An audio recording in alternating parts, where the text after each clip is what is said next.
Hey, what's up, everybody? This is Charles. I want to welcome you guys to another episode of the Dreamerspro Show, where we cover everything from sports, hot topics, classic debates, entertainment, and we give you guys a fresh perspective on things and how we see them. And in today's episode, the topic is the Clippers take back the top spot in the Western Conference with a big win against the Phoenix Suns. So that's the topic I want to get into in today's video. But before we get into that, I want you guys to please make sure you go ahead and hit the like button, hit the subscribe button, hit the notification bell to be notified whenever we drop our content. Also, be sure to check out our Dreamerspro premium platform that we're launching next week, which is a exclusive community where you get exclusive content you get nowhere else. And also be on the lookout for our Dreamerspro website, dreamerspro.com, which we're launching at the end of this month. Anyway, let me get into the topic right here. So I watched this game last night like a lot of you guys did, right? And it was one of those interesting games because the Clippers were going against the number one seed in the Western Conference and the Phoenix Suns, who have been a bit of a surprise team, right?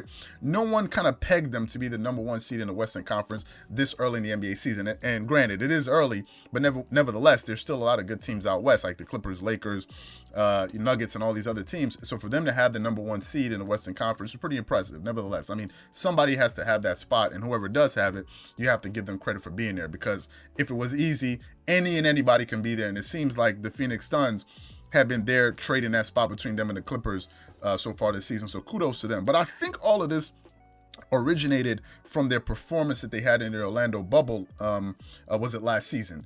In that Orlando bubble, as you guys remember, there were 8 games in the bubble, and the NBA had to hit that magic number of 70. They had played 62 games prior. So adding those 8 games allowed them to kind of capitalize on the TV deals that they have with the different networks. So that's the reason, obviously, you guys know that they had those 8 games. And in those 8 games, the Phoenix Suns went in there and they won all the games, right? They were the only team that went into that bubble undefeated.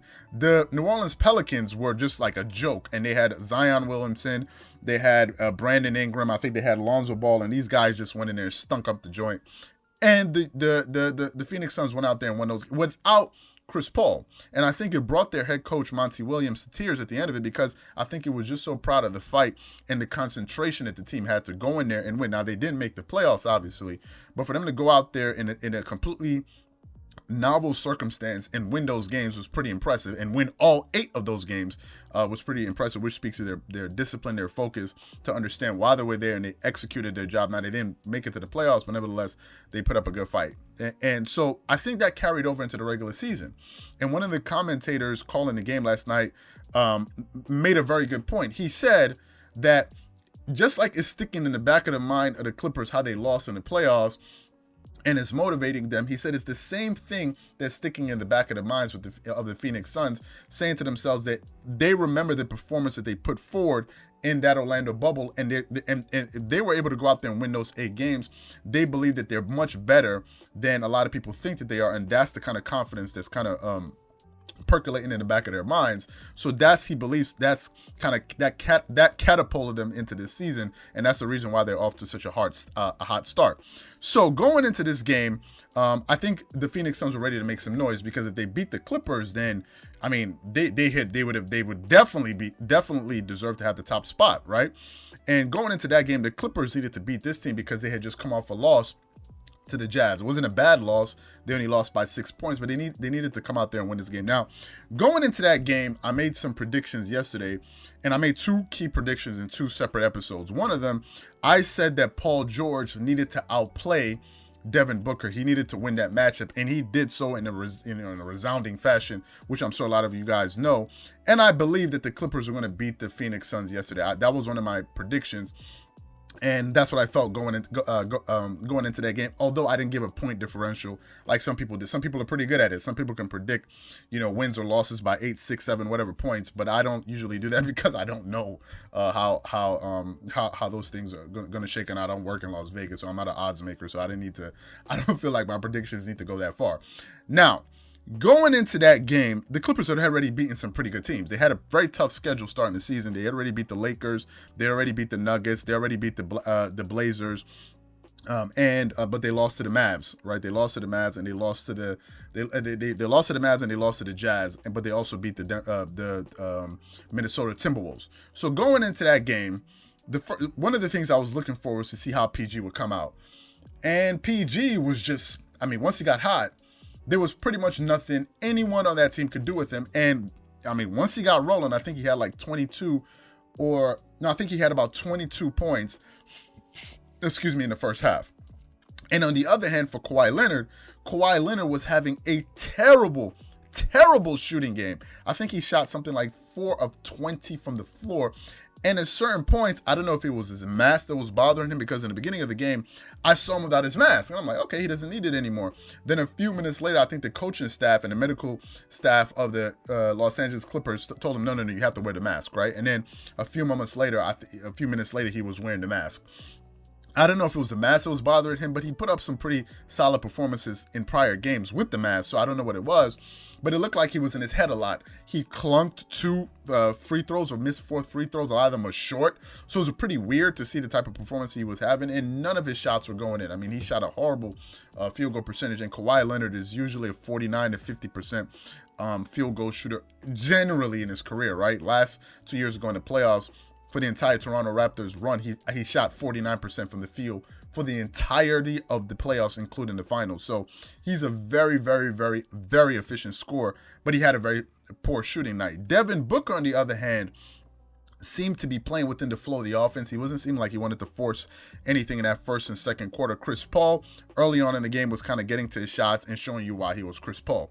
But the real storyline of that entire game was Paul George. Paul George pretty much was carrying the Clippers, him and Luke Kennard and Nicholas Batum. Nicholas Batum, as I said before, and I'll say it again, Nick Wright on TV was clowning Nicholas Batum. This is why I don't take Nick Wright seriously. He was clowning Nicholas Batum, but Nicholas Batum has had a very major impact on this team, right? He was hitting some very timely shots, especially late in that fourth quarter when he hit that three-pointer from the corner, which I think pushed him up by 6 or 7 points or something like that. And he's showing his values. He's a clutch shooter, very smart guy, and the Clippers got smarter with the addition of Nicholas Batum. Serge Ibaka, who went scoreless in the first half, I think hit like 2 or 3 three-pointers in that fourth quarter because he was dealing with foul issues the entire game. He went out there, then he started he started hitting shots. And at one point in the game, I think it was Chris Paul and Devin Booker and Paul George got into like a mini scuffle, and some people were kind of confused about what's Paul George puffing up about? What's all of that? Now I think prior to that, Chris Paul was checking Paul George, and I think he didn't like the way he was playing him. So when Chris Paul went down, I think him and Paul George had some words, like when he went down to the floor, and I think he had to leave the game momentarily. And then I think Paul George went up for a shot, and one of the Phoenix Suns tried to block him but fell over him and landed on him awkwardly. But if you look at the highlight, he actually landed on his knee, or like towards his legs. Now, if you those of you guys who don't know, a number of years ago, Paul George broke his leg in an NBA game. He broke his leg with the bone popping out of his legs, like through his flesh. I don't know if you guys remember that. I think it was a Team USA scrimmage or something like that. He broke his leg, right? A season ago, he had 2 shoulder surgeries. So the guy was, I think what Paul George was upset about, he was like, man, watch how the hell you're playing. Like, you don't want to just land on my knees any kind of way. I think it had happened once, something similar had happened to Russell Westbrook and DeAndre Jordan. Russell Westbrook was going up for a dunk or a layup or something like that. And DeAndre Jordan, I think, fouled him in the air. He said to DeAndre, like, come on, man, what the hell are you doing? Like, and I think him and DeAndre Jordan know each other. They have a good rapport with each other. But even he reacted in that way. Like, man, what the hell are you doing? Are you trying to injure me in the air? And the way the guy jumped over him, he was a bit too overzealous. And I think that was what Paul George was reacting to. He was like, man, what the hell are you doing? Don't you know I've been injured pretty badly in my career. You're over here flying on top of my body.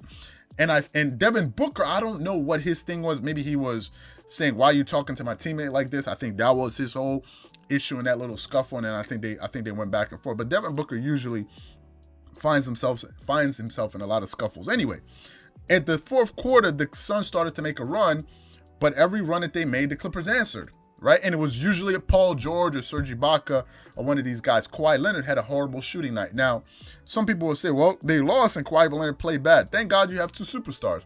Thank God they're paying 2 guys 2 max contracts, right? So if one guy does poorly, the other guy hopefully would step up. Kawhi Leonard did that so many times for the Clippers in the playoffs last season when Paul George was being inconsistent. So it was good to see that Paul George stepped up and supported his teammates. So I don't think there's anything, I don't think that was groundbreaking news. I don't think there's any kind of news or anything like that. He just did his job, right? That's the reason they got these 2 stars. Some nights, two of them are going to be on. Some nights, one of them is going to be off and the other one's going to be on, and that's what happened. And they were able to win that game, and Paul George thoroughly outplayed Devin Booker. And I said before going into the game that if you're taking into account as far as being a two-way player and all these different things of scoring, Paul George is just a better player, simple and plain. Some people made the argument that he's more Devin Booker is more consistent. Sure, I mean, if that's the argument you want to make, no problem. But if I'm just judging both of these players in a vacuum, I would take Paul George 9 out of 10 times because he's a much better defender, just as good a scorer, bigger player, and probably a better playmaker. So, what I want to know from you guys is, what are your thoughts about that win? Do you think it was an impressive statement win? And do you think the Clippers are even going to get credit for getting that win against the Phoenix Suns? Or do you think it's going to be brushed under the media because now they're the number one seed in the Western Conference once again? So whatever you guys think, please leave your thoughts and comments in the comment section below. Again, if you enjoyed the video, please make sure you go ahead and hit the like button, hit the subscribe button, hit the notification bell to be notified whenever we drop our content. Again, if you enjoyed this video, be sure to check out the next video that we have coming up. Once again, this is Charles here from Dreamerspro, wishing you guys an amazing day and catch you guys on the next episode. Peace.